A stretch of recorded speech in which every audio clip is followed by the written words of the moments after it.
guys, it's Deborah. I thought I would talk a little bit about it's not a new journey that I'm on, but a journey that I'm going on again. When I lived in Oklahoma, most of my wardrobe was me made. I have always struggled to find clothes that fit me because I'm a plus size woman. I'm a bigger woman. I'm broad shouldered. I'm large busted. I have no hips.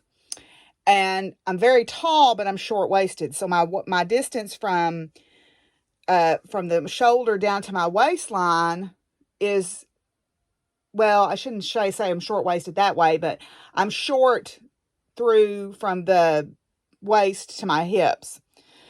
So finding clothes that fits me was an abominable situation. So, sort of as a defense mechanism in graduate school, I decided to learn to make my own clothes. And my mother decided, or gave me advice, and her advice was, well, I had gotten her sewing machine fixed, and she had bought a little inexpensive Singer, and I said, if I get your sewing machine fixed, can I have that one? Because I needed a hobby. I was kind of getting lonely in grad school. And she said, yeah, sure. And so we got her machine fixed. And then she started talking to me about sewing. And she said the best way to learn to sew is to buy an easy pattern and some inexpensive fabric and just do it.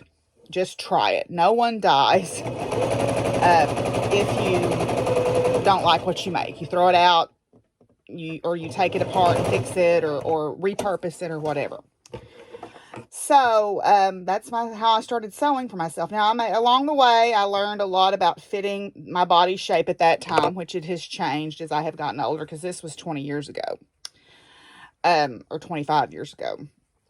And so I have learned a lot. I learned a lot about fitting my body shape. I learned a lot about what fabrics work well for certain garments and what don't. Even if they're eye candy pretty, you can't assume that it's going to lay and flow and do the things that you want to.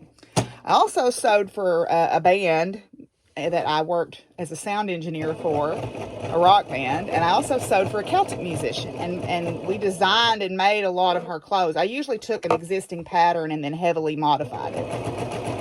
And I learned to sew on more expensive, luxurious fabrics as a result of working for her. Now, it's been a long time since I've sewed. When I moved home, I kind of quit it. You know, I would make like craft things, but I wouldn't make garments. My mindset just wasn't where it needed to be.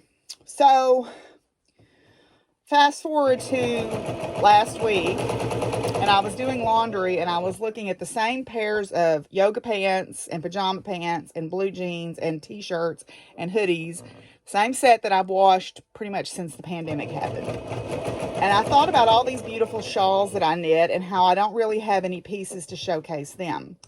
So I decided to get out there and see what was out there. And, you know, watching different podcasters, you see that there's a lot more choice out there now for patterns than there used to be, particularly for plus size women.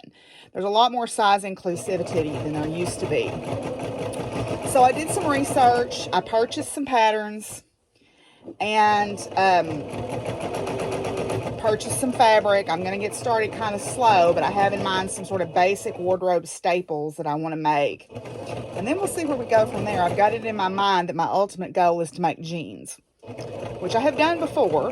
It's a little bit of work. It's not impossible, but it's a little bit of work. It's a process, but that's kind of where I'm at. Today, I'm sewing pajama pants.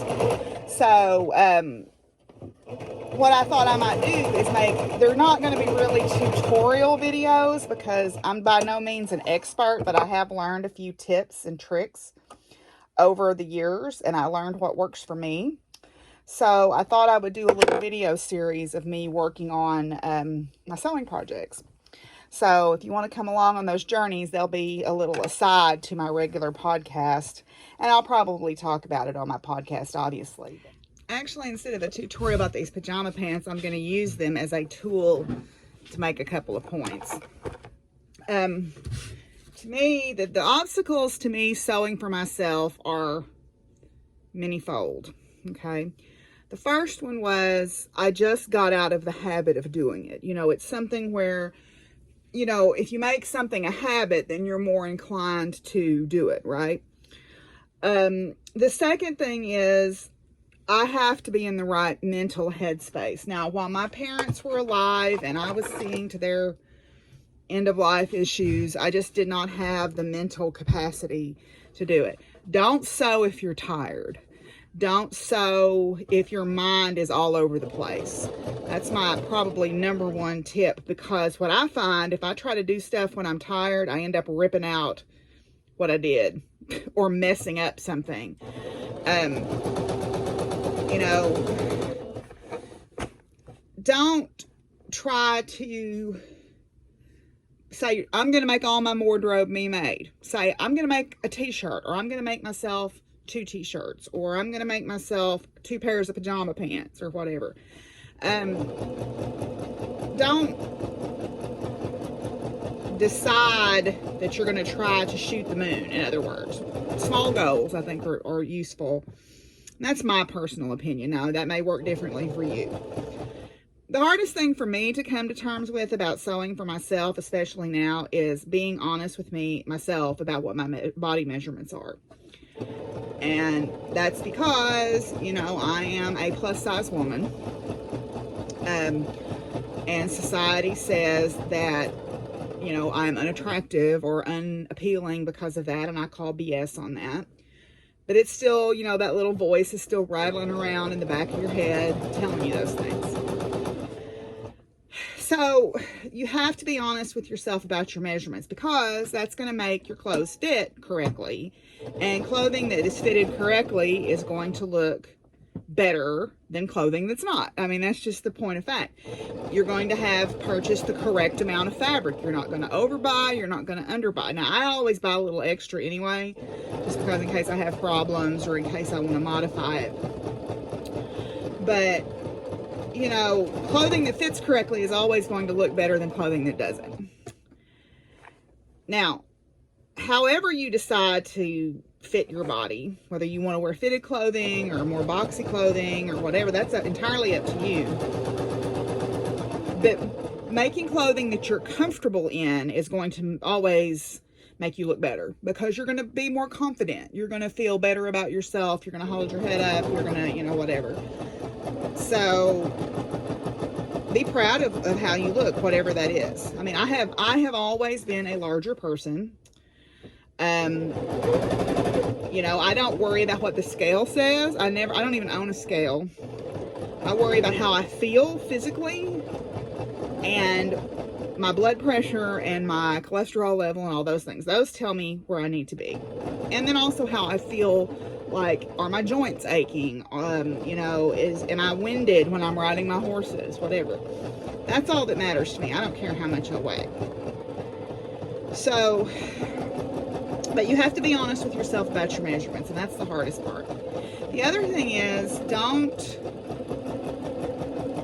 be afraid to experiment with different fabrics. That was something that you know, as the demise of the brick and mortar fabric store, it's hard for me to buy fabric without touching it. I like to touch the fabric and see if I like how it feels. But, you know, buy a little bit, see if you like it. Make a t-shirt, make a pair of pajama pants, see if you like it. Have the right tools. That's the other thing. You don't have to have a super expensive sewing machine to be able to make clothes. This machine replaced a machine that was about 25 years old. It was a higher end machine when I bought it. It was kind of the mid-level machine. It wasn't a super like fancy machine, but it wasn't an introductory level machine either. This has all the same features as that machine, except for I noticed the sewing speed is not as fast. It sews a little bit slower, and there's no needle down option on this, which I really miss, but that's a little thing. But having quality tools, you know, if you inherited grandma's sewing machine, the first thing you need to do is go get it checked out. Take it to a machine tech and have it looked at. Make sure it's working properly, because there is nothing more frustrating than trying to sew than your stuff not working right. So take it in and have maintenance done on it. I mean, sewing machines need to be maintained just like a car or anything else, right? So do the maintenance work on your machine. So yeah, that's my other big piece of advice. Take care of your stuff. Buy yourself a good pair of fabric scissors and threaten pain of death on anyone that uses them for anything but fabric. Of course, I live by myself, so that's pretty easy. But good tools make a difference. That doesn't mean, I don't mishear that and say expensive tools. Good tools don't have to be expensive. But good tools ain't cheap, and cheap tools usually ain't good. Now, there are some things you can cut corners on, but a good machine and good scissors, to me, are really important. For many years, I used these Fiskars. These are the spring-loaded ones, so they don't tire your hand out as fast. I recently replaced these with another pair of Fiskars that are not spring-loaded, and I kind of wish that I had gone that route, but I was trying to go on the cheap. These I can cut a lot. They are not hand-dependent. I am left-handed. So the ones that have the holes where you put your fingers and your thumb, those are right-handed scissors generally. And I have to hold my wrist in an awkward position to use those, unless you find left-handed ones, which you can, but they're usually more expensive. But these are ambidextrous scissors because of the way they're made. And this spring load feature, man, that saves you a lot of fatigue if you're cutting out a lot of stuff. So I'm going to be looking to replace these pretty soon, because these are about 30 years old. So, and they're a little dull, which I can sharpen them if I want to. That's the other thing. Keep your stuff sharpened. Good quality thread is another, to me, is another important thing. You know, you can buy you could go to this fabric store and you'd find the bin of thread that was $5 for $1. It wasn't the best quality. Buy good thread. But anyway, so that's my tip. So pro tip, good tools, take care of your tools, buy things, you know, fit yourself, and find a fit that makes you feel comfortable, and buy good quality stuff. So good quality stuff, take care of it, fit yourself correctly. Maybe if I'm brave enough, I'll do a video of me taking my measurements. I don't know if I'm brave enough to do that or not, but we'll see. But so what I'm going to do over the course of the spring is just drop a few little short videos where I am doing some sewing projects. So you kind of come with me. I used to sew a lot. I have not sewn garments in many, many years. So it's going to kind of be me relearning the process. Like I said, right now I'm making pajama pants, which are basically one of the easiest things you can learn to make. So anyway, so I hope y'all will come along with me. I'll show you my pants in just a second when I get this finished, but I hope y'all will come along with me and on this journey this spring and see how it goes. Okay, so what I thought I would do is each time I visited with you guys about my sewing, I would talk a little bit about a particular pattern that I'm using. And so today I'm going to talk about this pajama pants pattern. This is New Look. New Look, I believe, is a division of Simplicity. This is their easier line, or their kind of their basic pieces is what I think of it is. This is New Look 6404, and it's supposed to be a unisex pattern. On the plus side of this is a very straightforward, easy to follow pattern. The directions are very clear. The measurements seem to be true. The fit seems to be true. On the downside, it is not incredibly size inclusive. It goes up to an XL, and that's it. Unisex XL, and that's really not that size inclusive, because I cut the unisex large pants for me. And like I said, you know, it's not super size inclusive. It's sort of the basics of what you get out there. There's patterns out there that are more size inclusive than this one. And I believe this is a one size fits all pattern. Yeah, this is a unisex 5 sizes in 1. Okay. So it is a good basic pattern. It's got, well, it's got pants and shorts, and then 3 ways on the top, long sleeve, short sleeve, and then this tunic or gown, like little nightshirt top type thing. I did modify this. I did not put the tie in it. I put elastic in it instead, because I just prefer elastic to the ties. I think it's more comfortable. The pants are all that I've made out of this particular pattern so far. The pattern calls for the pants. The fabrics suggested are cotton or cotton blends, flannel, gingham, laundered cottons, chambray. I made some out of fleece also, just because I had some leftover fleece. But the pattern is very straightforward. It's relatively inexpensive. I think I actually ordered it from the simplicity.com website, and so you could find it cheaper. I think I paid $4 for it, but you can, sometimes your big box stores will have pattern sales. And sometimes Simplicity and McCall's and those places will have pattern sales also, but I think I actually paid $4 for this. So it's a good basic workhorse pattern to have in your library. Again, the directions were easy to follow, so I'll show you what I made out of them. These two are cotton flannel. These were all these fabrics were purchased from Joann Fabrics and Crafts online.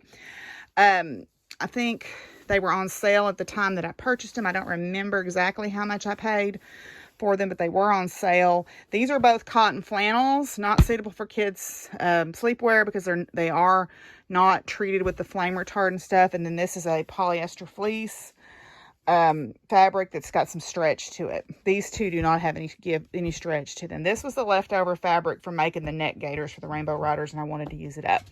So basically what I did is I made the adult size large. The one thing I do like about this pattern that some pajama pants don't have is these have pockets. This has pockets in it, and I like that because sometimes it's nice to have pockets in your pajama pants. So I do like the pattern for that. It was very straightforward. I made both these pairs today in less than an hour and a half. So that was from cutting them out to being done with the sewing. Now I kind of gave short shrift, like I didn't do all the cleanup on the inside like I should have, like trim my seams and stuff, but it is there, you can do that, and it takes a little bit longer if you do that, but these are just for lounging around the house in. So overall, that's New Look 6404. I think it's a pretty good pattern. I would recommend it if it fits your size range. Okay, if it fits your size range. So anyway, yeah, so I guess I'll see you guys next time. And I'll try to do a few of these videos if you think they're interesting. If you don't, you can move on by. All right, we'll see y'all later, y'all. Peace out. Bye.